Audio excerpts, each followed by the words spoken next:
Welcome to the Take a Mulligan podcast with your hosts, Brian and Kenny Mulligan. We hope to encourage you not to quit and keep going. If you're at that place where you just want to stop and give up, don't. Second chances can happen. Try again and take a mulligan. Well, welcome to the Take a Mulligan podcast. And this week we celebrate our 4th of July and our nation. We are now 248 years old. That's crazy because I remember celebrating as a kid 200 years. It is a great week to not only celebrate our freedom, but also talk about the subject of freedom. And it's something I think we can all take for granted in our country. So Brian and I have a special guest with us today. He is an entrepreneur, a business leader, a public speaker, a husband, a father, and I could go on and on. But welcome to our podcast, AC Kantara. Welcome. Gentlemen, thank you for having me. It's a pleasure and an honor. So tell us who you are. Who is AC Kantara? Tell us about your family a little. Who are you? Well, originally I'm from Lebanon. That's the country in the Middle East, not the city or town in Tennessee. So I lived there until I was 17, and then I left and came to the United States. I am married to an awesome wife. I'll kick my coverage with this wife. Well, my only wife. 3 kids. They are my stepchildren, but they are my children, right? I mean, it's the heart wants and loves what the heart wants and loves, and they're my kids as if they're biologically mine. We're very fortunate to be very, first of all, to be living in this country. And this is coming from someone who has lived in 3 or 4 other countries before I, set roots here. So what a great privilege it is, an honor to just call myself an American. And try to dabble in entrepreneurship. Matter of fact, we are serial entrepreneurs because we've invested and dabbled a lot of different things, and we've had some great success. We've had some failures as well, but we've always looked at failures as a learning lesson, right, for something better that's going to come around, where we can draw from that experience and do better in the future for us and our family. Yeah, that's so true. Brian and I talked about that in a previous podcast about learning, falling forward, learning from your mistakes. Falling forward, correct. Yeah. So tell us what it was like. What was it like in Lebanon? Well, so when the war started, I was 7 years old. So that's all I knew most of my childhood, right? So from 7 to 17, 10, almost 11 years, all we knew was war. And reflecting back a lot of times, and here's the deal, like for my first 30 plus years in this country, I never talked about it because I never talked about it. We just never thought it was a big deal because it was just the norm. So when you grow up in a certain conditions, not knowing what things are supposed to be like, you don't realize how bad it is until you remove yourself from this situation. With that said, you wake up every day just like you do here. You either go to school or you play with your friends. And when the bombs start falling, and often they do, you seek shelter. And then when they stop, business as usual, right? You go back to whatever you were doing. And it's unfortunate that that's the environment we got accustomed to. But looking back, it's just one of those things where, being an American citizen now and living in this country, and by the way, I call Texas home in case I haven't mentioned it yet. Sometimes we take things for granted in this country and I realize how great we have it until I reflect back at, the childhood. And by all means, this is not just my story. This is the story of every Lebanese who lived, through 14, 15 years of a civil war. And I say civil war because a lot of it was internal, but a lot of it was, we also had an invading army.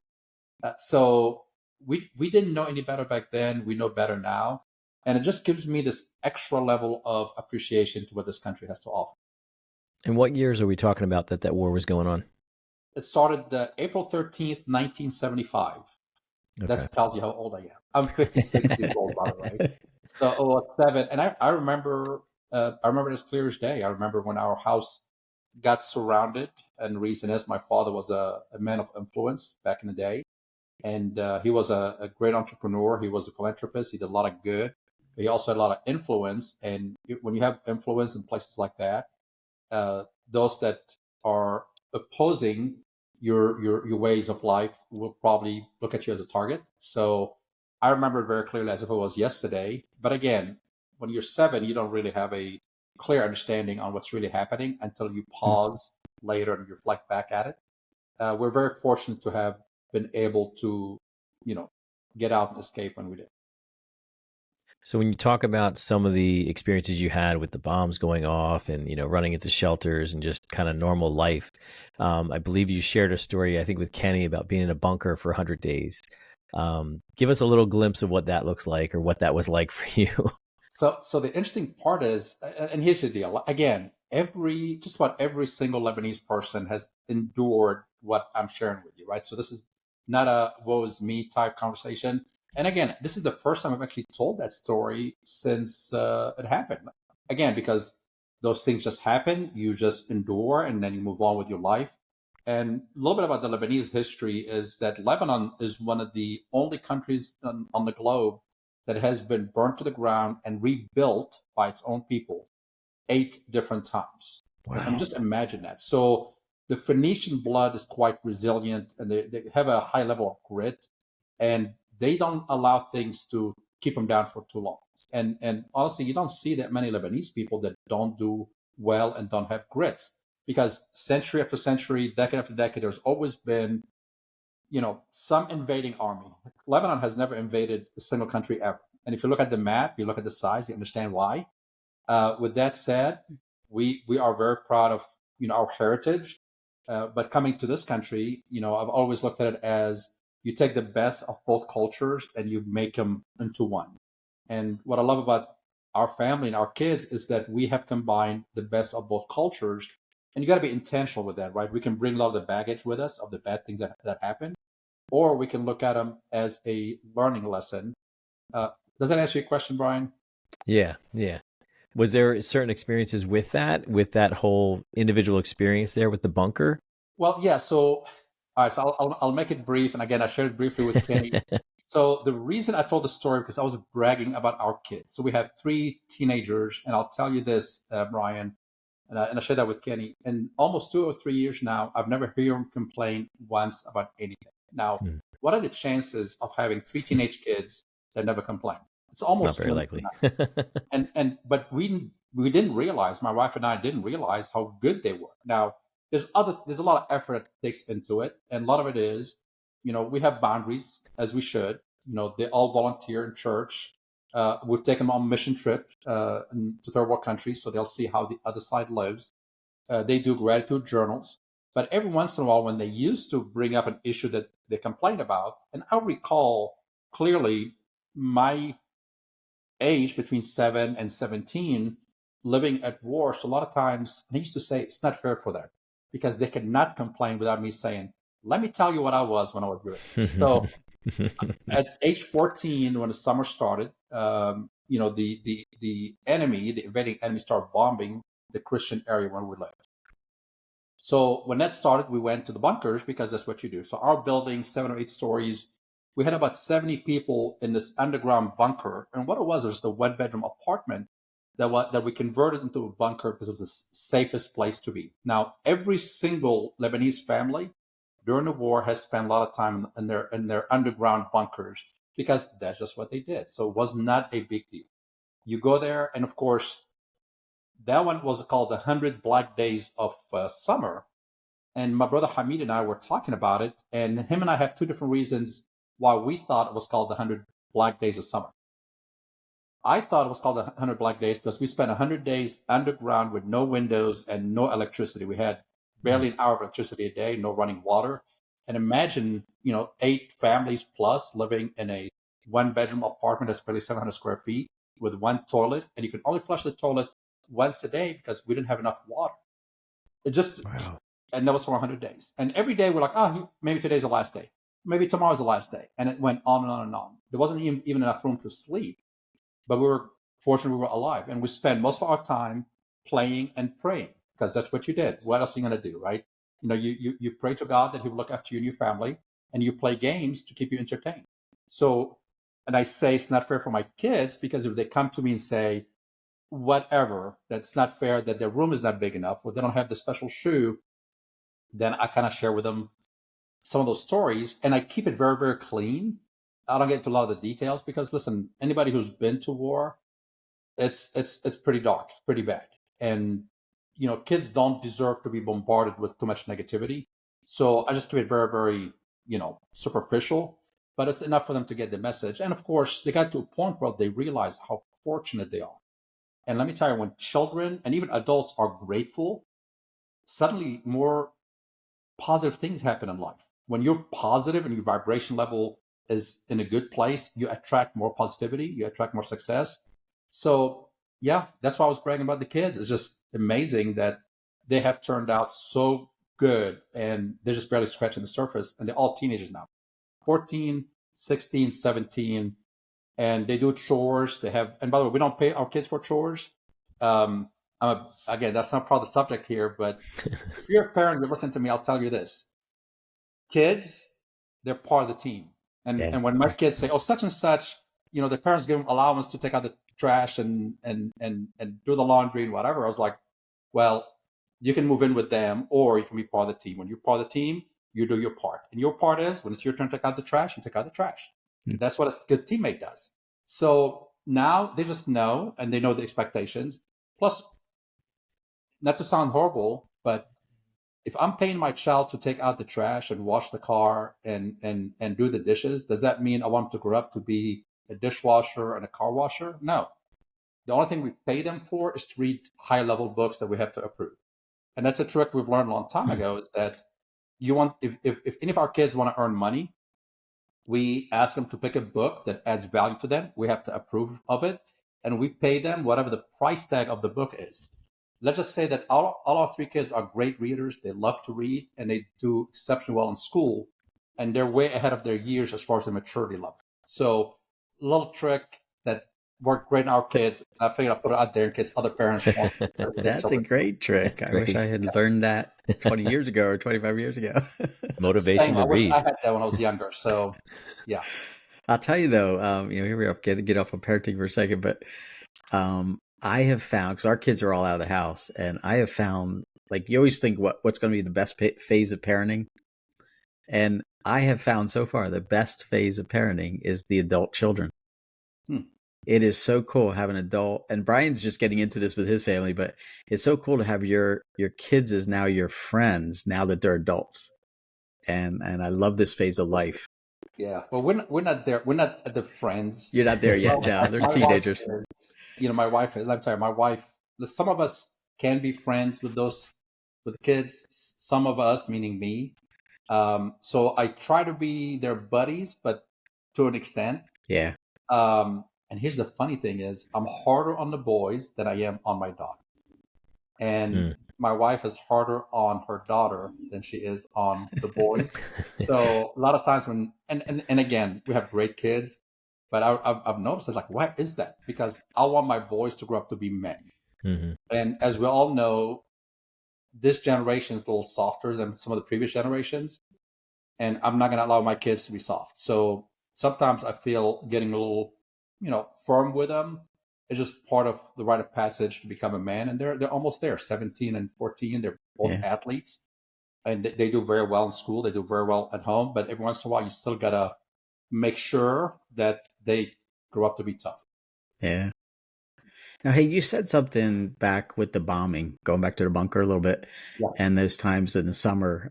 You had, and it was easy, it's easy probably to just, keep going on that, but you had mentioned they were targeting the Christian areas. And I think a lot of our listeners probably we have no concept of this persecution on Christians around the world, because we're very sheltered here in America about how bad it is. And so do you want to elaborate a little bit more on that at all? Yes, but I want to make sure that I add a couple more things to the story. So go ahead. I'm going to fast forward a little bit. Yes, the Christians had it pretty tough, but so did the Muslims. And the reason is a lot of the Lebanese people didn't want war. But there's influential politicians that basically you're either with us against the Christians or you're against us. So a lot of people that were not for the war had no choice but to either be totally quiet or join in the war effort. And at the time, I didn't realize that that's what was happening. Some of my best friends were Muslims and still are. And I'll tell you something else. I'm going to fast forward to my first year in this country when I went to college. I didn't learn to speak English until I came to this country. So my very first semester, I was placed in a international student club. And I'm going to go back to your question, Kenny, but let me put things in perspective a little bit for the listener. No, that's good. So the the English for international students, half the class was Middle Eastern men.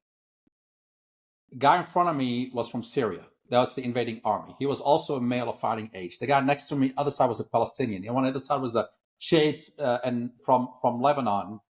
The other, I'm surrounded by who wanted the Christians dead in Lebanon. The tension, the first couple of classes was so intense, you can cut it with a knife.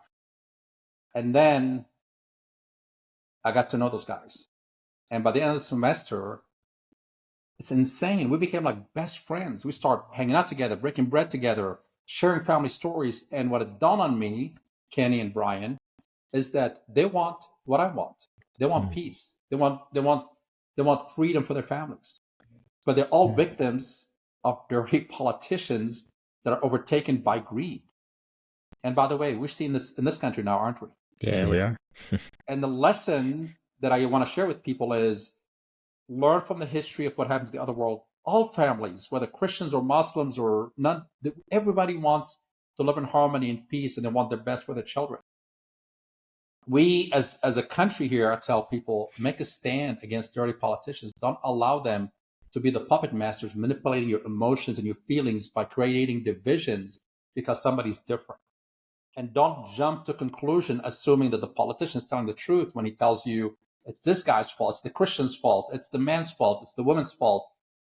We need to be very, very cautious. We need to learn from history. And by the way, this history has been repeating itself for thousands of years. People get divided all over the world for many different reasons. In this country now, we're seeing it. And be aware. If you're listening, pay attention. They divide us over race, over sex, over political things, over immigration. I mean, you name it. They find reason to divide us because it's a very, very negative approach that people fall for all the time. And the only people that benefit from that are the crooked politicians and people behind the scenes that pull the strings. That's why I tell people, just don't even watch the news, because there's nothing good that comes out of it other than being bombarded with negativity, and you cannot help it but being brainwashed. Just turn off the news. And it's kind of a double-edged sword, because I think I heard Denzel Washington say, if you watch the news, you're misinformed. If you don't watch the news, you're malinformed or uninformed. So it's a catch-22. So just beware of people that try to divide us because we're different. The Christians in Lebanon were outnumbered. But I'll tell you this, the man that saved, I'm going to backtrack. Before the war started, my father had some bodyguards. Some were Muslims, some were Christians. And both Muslims and Christians stood by his side and our side, defending our family against the extremists that were being manipulated by dirty politicians. Wow. So when somebody says they were targeting Christians, they were also targeting Muslims. They were targeting Lebanese. In this country, we're seeing it now. People are trying to target the whites and the Republican and the Democrat and the women and the African Americans and the Asian. I mean, you name it. They're not targeting those people. They're targeting Americans. And they're dividing you based on how different you are. We need to basically say no, say that's enough. And I know that most politicians probably have good intentions when they run for office, but boy, greed takes over. And we've seen what it's done to this country. And let me tell you, this has been happening all over the world. And I'm getting on a rant here, so bear with me. That's good. When we came to this country, we knew that this is the Alamo. We knew this is the best place to be and the safest place to be. And if this Alamo falls, there's no place else to go. Yeah. That's why we got to hold this fort and protect it from the enemy within, that a lot of times are the people in charge in politics. And I'm not going to say what side it is. Sometimes it's both sides. So back to you, Kenny. So tell us, wow, I mean, that's just amazing stuff, because I think, especially with the news, I tell people all the time, don't watch the news either. Go find some good resources where you can learn what's going on in the world, but not the propaganda that most of the stations on TV and radio are trying to push at you. You really do have to, and listen to the sources instead of the commentaries on the sources. So. Well, most of the news outlets now are very biased, Oh and yeah. they're paid for by the highest bidder. And right now, the highest bidder doesn't have the families of this country at heart. I mean, they basically, it's all about greed and power. And again, I'm not sure that was what I was going to talk about today, but Yeah. let me tell you, I've lived in other countries. I don't want us to be like other countries. Yeah. We escaped other countries to be in a place like the United States. There's a lot of men and women that sacrifice everything with blood for us to be able to come here and make a home for like immigrants and war refugees like myself to come here and set roots. And we got to honor them, and we honor them by not allowing the crooked people to take this country down the wrong path. Yeah. Right, Yeah. you hit on so much on all that. It is an amazing story you've had so far. So let's go into that a little bit. So you said you had lived in several countries. What was it like, and how did you get out of these situations in different countries? And what was it like finally coming here to the U.S.? So in Lebanon, because of the war, we always escaped the area that was being taken over by the enemy, right? I mean, you get to a point where you have to take your family and run. And I always say that God has a purpose for me and for us, is because somehow we managed to escape time after time. When I was almost 11, we ended up going to South America. We had family in Venezuela. And that was around the beginning when things in Venezuela were going downhill. Now we know where they're at. Dirty politicians basically took the country and they embezzled money, and they made a lot of promises to people that were struggling. Once they got into power, they wouldn't give it back. So of course, after about a year, they went back to Lebanon. Now imagine leaving the country in South America to go back to a war country because it was better than being in Venezuela. So let's just say we had a lot of mulligans trying over and over and over again, trying to make things work. And then we realized that, coming to America would be by far the best plan, but the timing wasn't right because there was always hope in Lebanon. And the decision was made that it was time to basically break camp for some of us and start heading to the United States because hope was lost. Does that answer your question, Brian? Yeah. So to go off on that a little bit more, you kind of mentioned it a little bit. So the price of coming to America, I imagine, was probably pretty great when you guys finally did decide to come here. So kind of a two-part question. What was that like when you actually did start to come over here, and how you got here? And did you feel at the time that obviously the consequences were way outweighing the benefits, or the benefits way outweighing the challenges you were going to face? So most Lebanese people at a young age, they have to bear arms. And that's just what you did. If you're old enough to fend for your family and for your neighbor, you do it, regardless of age. You don't have to be 18. And my family, we had family members at 13, 14, basically took on an AK-47, and they dug their boots in the ground and said, you're not coming after our family. And I think the line was drawn in my case when my mother, bless her heart, got to witness me being shot at in the middle of the street. Kind of a long story. It was at 3:00 in the morning. We were at a checkpoint because the threat has gotten very close to our home. And when that happened, she witnessed it. And then she basically went to my father and said, you need to get him and Hamid, my brother Hamid, out of this country, or they're gonna die. I mean, basically, the enemy was literally at our footstep, and we were running out of places to go. So 5 days later, my father, we lost everything in the war. My father went from being super, super wealthy to having nothing. So, but he was resourceful enough to come up with enough money to get us a ticket to make it to Houston. But even then, everybody said it's a long shot. There was no American embassy in Lebanon because it was blown up a couple of years prior. We went to Cyprus. So we snuck on a cargo ship that was leaving. It was a Greek cargo ship that was departing from Beirut to Cyprus. They said, you'll never make it on the ship. They won't let you in. Well, somehow we snuck on that ship. We ended up in Cyprus. We got captured by the Cyprus Coast Guard because two Middle Eastern men of fighting age sneaked into the country. Can you just imagine what we're thinking? And then they saw the documents that, hey, we're trying to come to the United States. We had plane ticket. We had applications already filled and went to the American embassy in Cyprus. Everybody's saying they're not giving visas to Lebanese men of fighting age. And we're going to try anyway. And somehow we got our visas. So it was a long shot after long shot after long shot, because it was easier at the time to go to France. France has been very welcoming and loving on Lebanese people. It was easier to go to Canada. It was easier to go to a lot of places. It was the hardest to come to the United States, but it was the place to go if you really wanted good things in life. We just knew that was the place to be. And there was a higher chance us being rejected and sent back. And there's a lot of things that happened, but somehow we made it here. And I remember the day we landed in Houston. It was the scariest day of my life, and also the happiest day of my life, because it was just a new beginning. And we knew that the sky is the limit in this country. And I hate to say this, but there's a lot of people in this country that take what we have here for granted.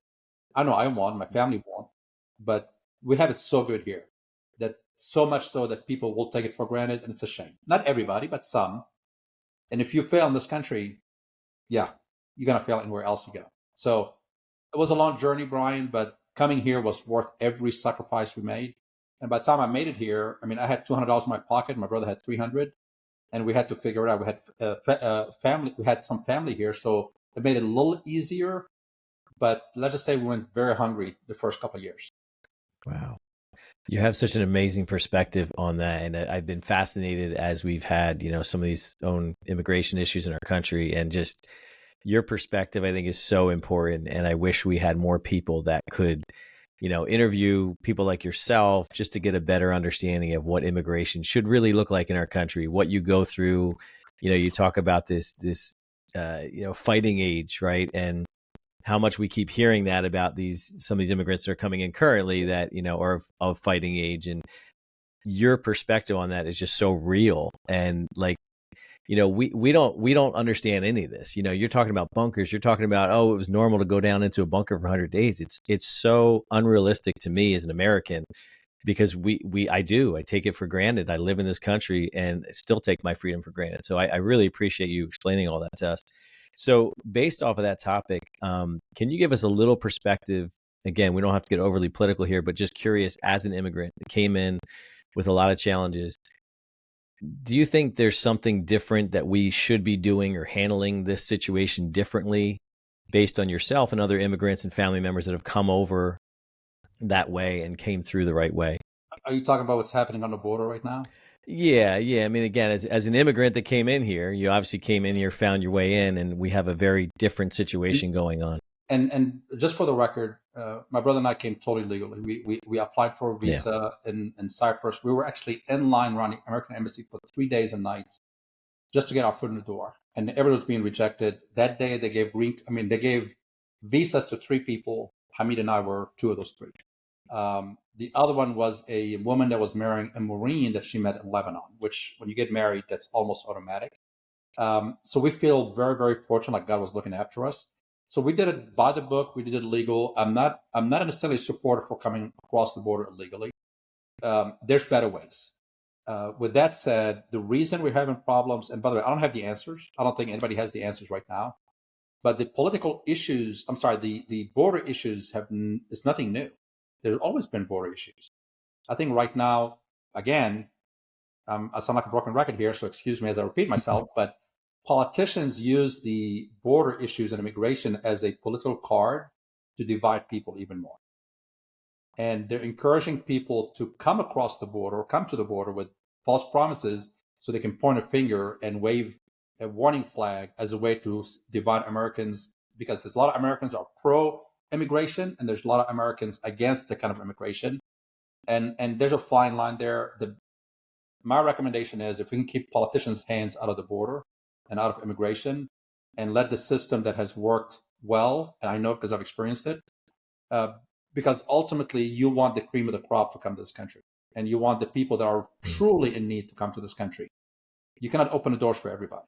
And I'll tell you this, I'm an immigrant. Like, I can relate. I can remember clearly how hard it was to come here.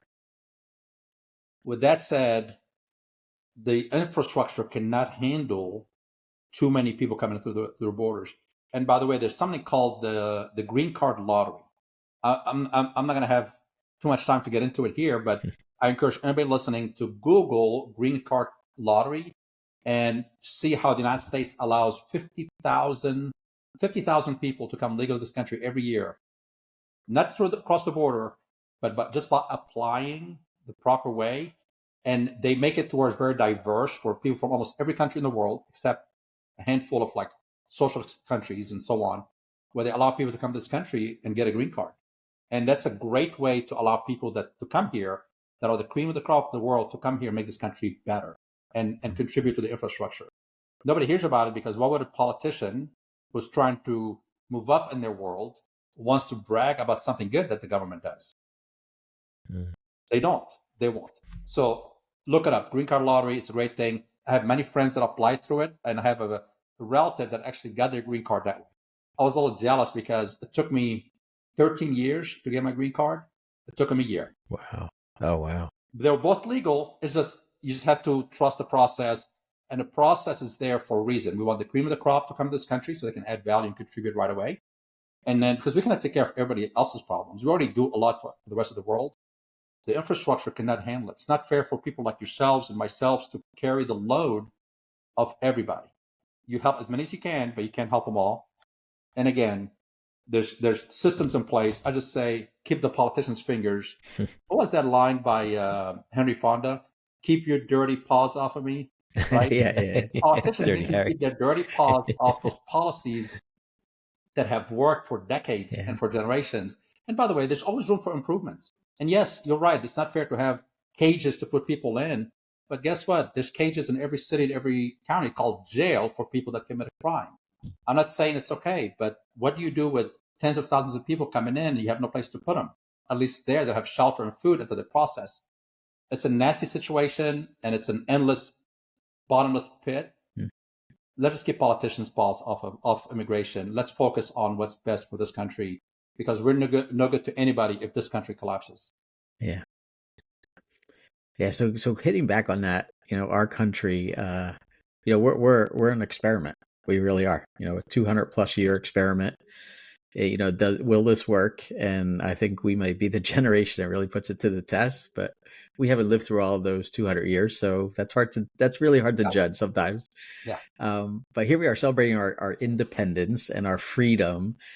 And, it's a day where it's not just being free, but literally we threw off a tyranny of an oppressive government to get to be where we were. And that government fought very hard to not let go. But finally, they did enough. And so when you hear the word freedom, like what does it bring out in you, that whole idea of freedom? So to me, freedom means hope. Okay. I mean, there's other words to describe it. For me, it means hope. As long as we got hope, and there's a, try to remember that quote that, it says, hope is the belief that there's a light whenever you're surrounded by darkness.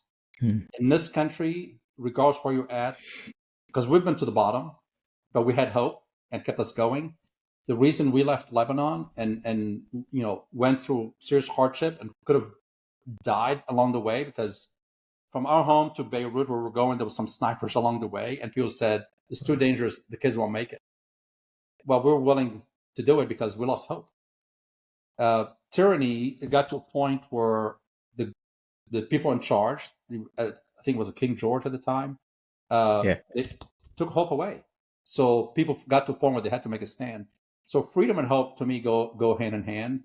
And here's the deal. If you offer me $1 million or freedom, I'll take freedom every day. Because if I had freedom, I can make that $1 million and maybe more. If you give me $1 million with no freedom, what am I going to do with it? So, I say that to say that freedom is worth more than money, more than anything.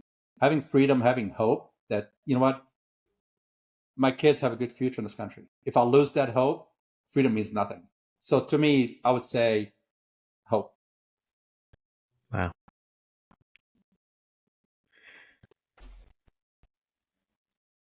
So how do you, I don't know, how do you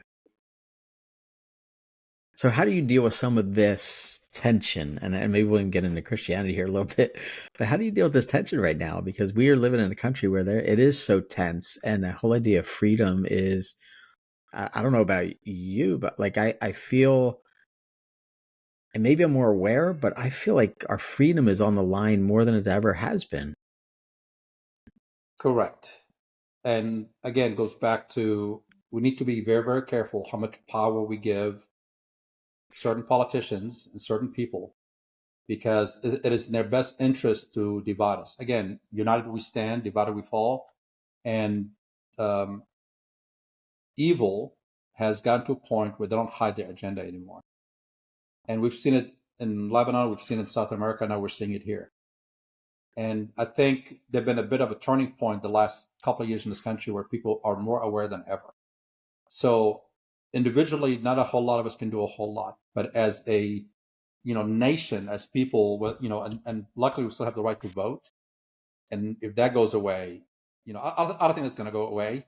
We're too good of a country, but there's a lot of people. We're not talking about politicians. We're talking about people like you, myself, our neighbors, our friends who are going to draw the line and say enough is enough. And honestly, we need to stop listening to dirty politicians. We know they're all dirty. I mean, and again, I'm going to target everybody. You can't be a good person and go too far in politics. I mean, especially nowadays. So there's people out there that you're like, you know what? At least they will help us win as a country, right? And you're like, okay, because when the country win, we win. Bill Belichick is one of those people that not a whole lot of people like. You know who that is, right? The former coach for the Patriots. He's always grumpy. He's always complaining. He's always, hardly ever smiles. But the man wins, right? You know what? If I'm a fan, I'm going to love that team even more. I'm going to cheer for them, even though the coach is grumpy. So a lot of times we focus on the wrong thing. Let me tell you, if he got his job based on his personality, that they wouldn't have won the 7 Super Bowls. They won 7. How many Super Bowls? 5, I think. 5, yeah. Under 5. him. Yeah. So again, it's one of those things where, we focus on the wrong thing because they want us to focus on the wrong thing.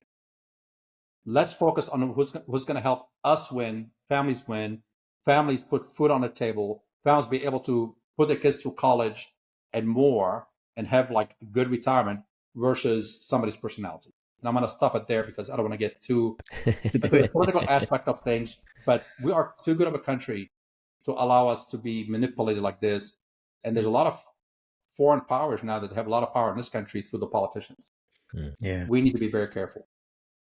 So tying into that, you hit on something really, really powerful that we look at more of a movie star image, or they have we think the right character or something like that based on a perception that is perceived of that person. So therefore, if this movie star says that this person's good, all of a sudden it's like, oh, well, they must be good because, well, that movie star must be educated enough on everything that this person has done or not done. And it's not biased in any way. And then we are all like flocking to it because, oh, such and such says he's good or she's good or whatever. So they must be. And it's like, and I marvel at our lack of, I guess, ignorance. It really is, because we're not doing it based on knowledge, based on experience, based on their success. If I'm going to start a business, I'm not going to listen to somebody who studied it. I want to listen to somebody who did it like 16 times, failed 15, and finally made it because they've learned how to do it. So, Amen. And so what are some tips on how do we increase that as individuals?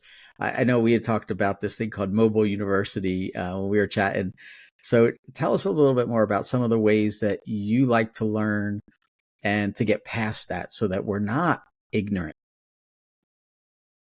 All right. So mobile university, I've heard that term a long time ago and I loved it because that means you listen in on the radio. Now stop listening to the news, stop listening to sports. Listen, I'm okay listening to sports. I enjoy it. But you have people that's all they do, news and sports all the time. And none of that really adds value to your life. What adds value to your life is listening to something that helps you grow. And there's a lot of great people. There's no better time than right now as far as access to, the John Maxwell's of the world, the Garrett Unkelbachs of the world, the Jim Rohns of the world, the Ed Mylett of the world, the Tony Robbins of the world. They have so much value in what they teach. So when you drive, instead of listening to news that's depressing, listen to one of those people that adds value to you and help you grow from inside and out. And there's this quote that I've heard many years ago from an amazing friend of ours that says, your personal income will seldom exceed your personal growth. if you don't grow, your income is not going to grow. And that applies to everything that you do. So you want to do better in life, focus on you. Don't say the government needs to do more, my neighbor needs to do more, my parents need to give me more money. How about you take care of you first? Because when you grow, the money will also grow, the money will also follow. So mobile university is just the whole concept of when you drive, whether you spend an hour a week or an hour a day driving, YouTube podcast. There's, back in the day, it was like cassettes in the car. That's why I started.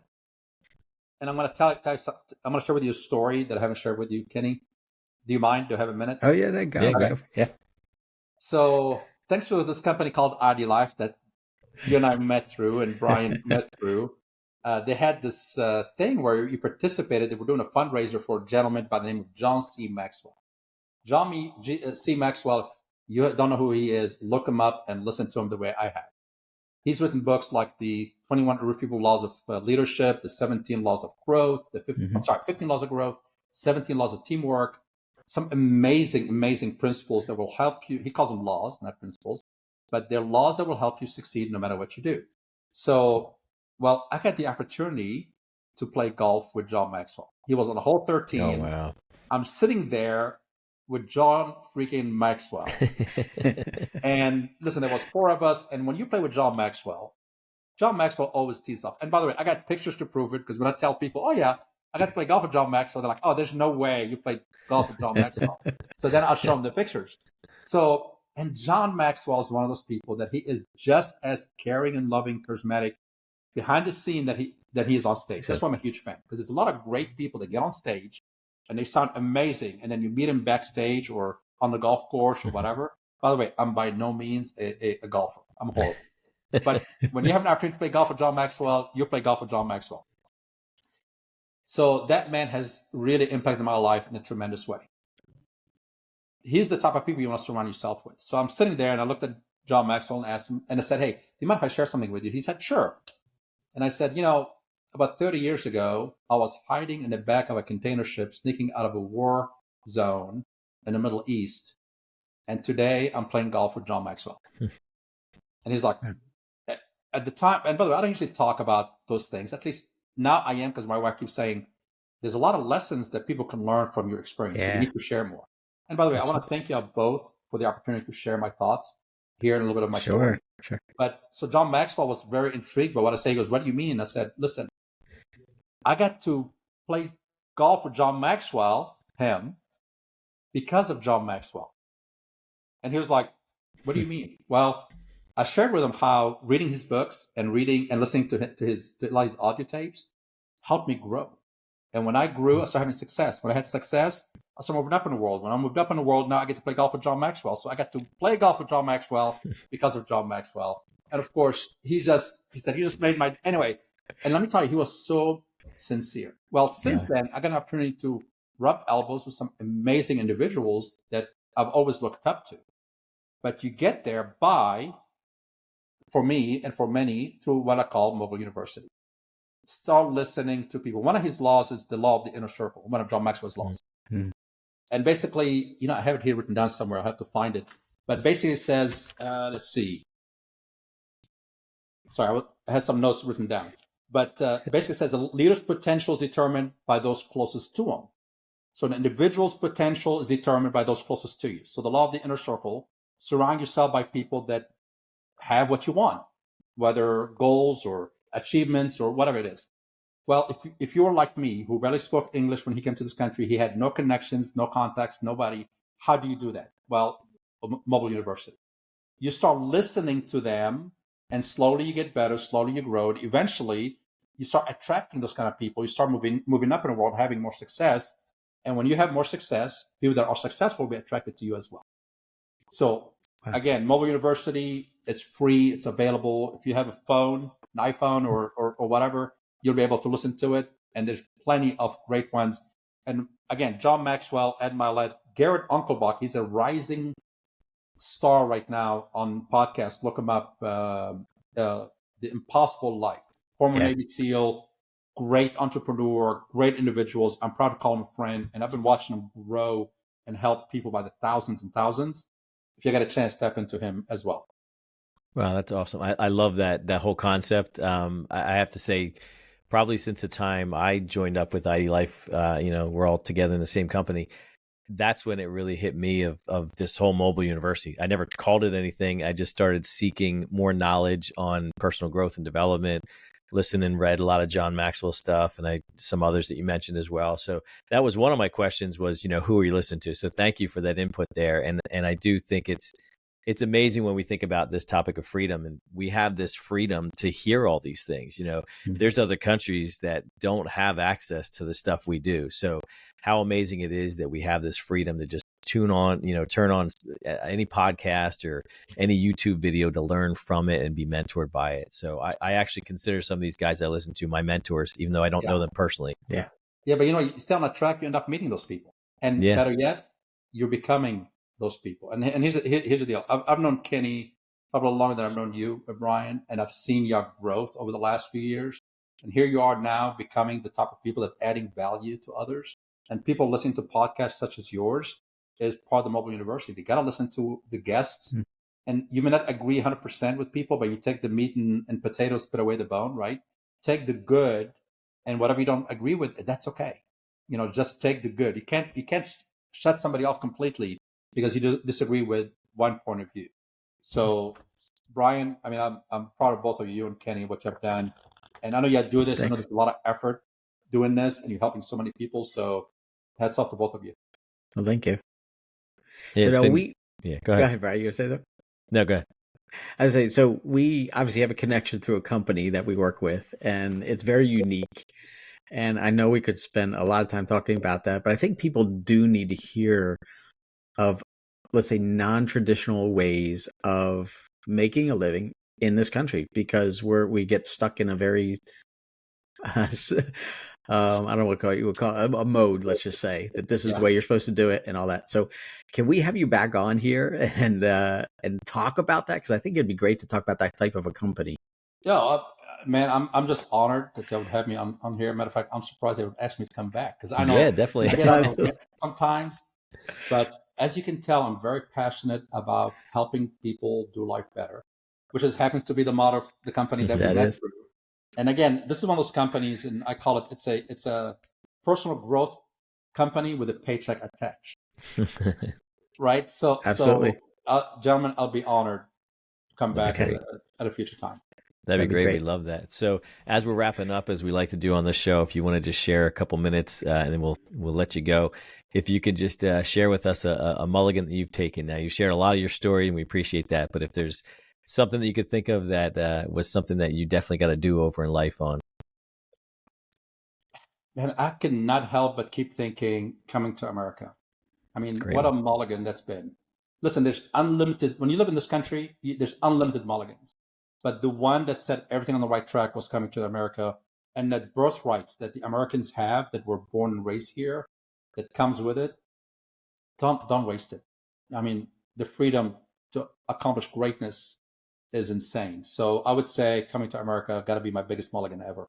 That's cool. That's a great one to give. How can people get a hold of you?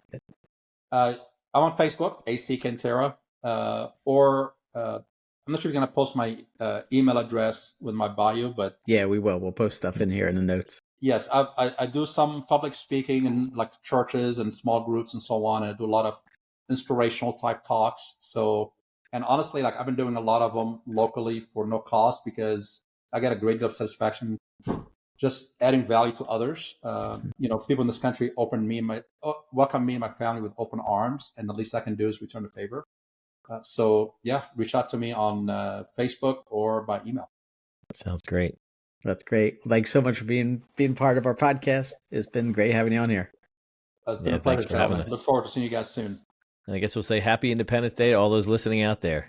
Hey, we know everyone can use a second chance or a do-over, so take a mulligan. Try again. Thanks so much for joining with us today. Make sure you follow us on Spotify, Apple Podcasts, and YouTube. Like, click, and subscribe.